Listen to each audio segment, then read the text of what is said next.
আমি এই ওয়াজের বয়ানের ময়দানে আমি বয়ান করি 5 বছর যাবত। একটা ঘটনা দিয়ে উদাহরণ দিয়ে বিষয়টা একটু বুঝাই। কিশোরগঞ্জ, গাজীপুরের পাশে একটা এলাকা আছে, কিশোরগঞ্জ জেলা, করিমগঞ্জ থানা, সাতারপুর এলাকায় একটা মাহফিল করি আমি 3 বছর যাবত। ওই এলাকার এক যুবক ইমরান আমারে খুব মহাব্বত করে। প্রত্যেক শুক্রবারে, এই জেনারেল ছেলে ব্যবসা করে এখন, প্রত্যেক শুক্রবারে আমার হোয়াটসঅ্যাপে একটা মেসেজ দেয়, হুজুর আজকে শুক্রবার আমার জন্য একটু দোয়া করেন, মুসল্লিদেরকে নিয়ে দোয়া করেন। এই কথাটাই বলে, আর কিছু বলে না।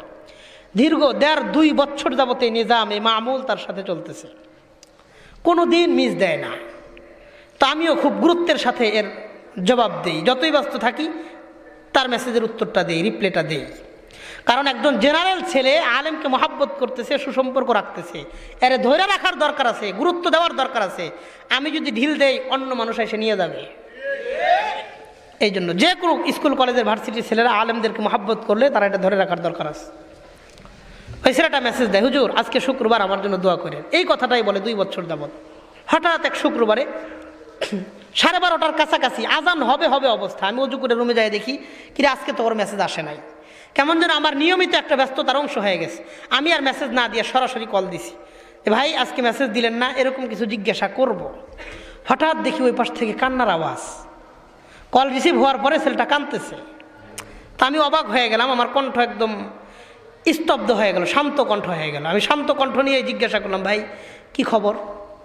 তো ওই পাশ থেকে ছেলেটা জবাব দিয়ে বলতেছেন, হুজুর আজকে সকালে আমার বাবা মারা গেছে। আমার বাবা মারা গেছে, এই জন্য আমি মেসেজ দিতে পারি নাই। এই ঘটনাটা আমার জীবনে একটা বড় জিনিস আমার শিক্ষা দিয়ে গেছে। কি? 2 বছর পর্যন্ত ওই ছেলেটা আমারে মেসেজ দিত, দোয়া চাইতো, যোগাযোগ রক্ষা করত।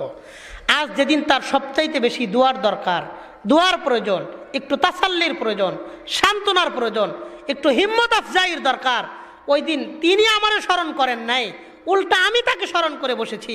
তার মানে আমি আর আপনি যদি আল্লাহর কাছে নিয়মিত নিয়মিত নিয়মিত আমল পাঠাইতে থাকি, নিয়মিত আমল করতে থাকি, নিয়মিত আমল পাঠাইতে থাকি, হঠাৎ যদি কোনো বিপদের সম্মুখীন হয়ে যায়, কোনো মুসিবতের মধ্যে পড়ে যায়, এই বিপদ থেকে, মুসিবত থেকে উদ্ধার করবেন কে? আল্লাহর প্রতি এই ভক্তি, বিশ্বাস, শ্রদ্ধা, আজমত, মহাব্বত আমার আপনার দিলে আছে তো ইনশাআল্লাহ? আছে তো ইনশাআল্লাহ?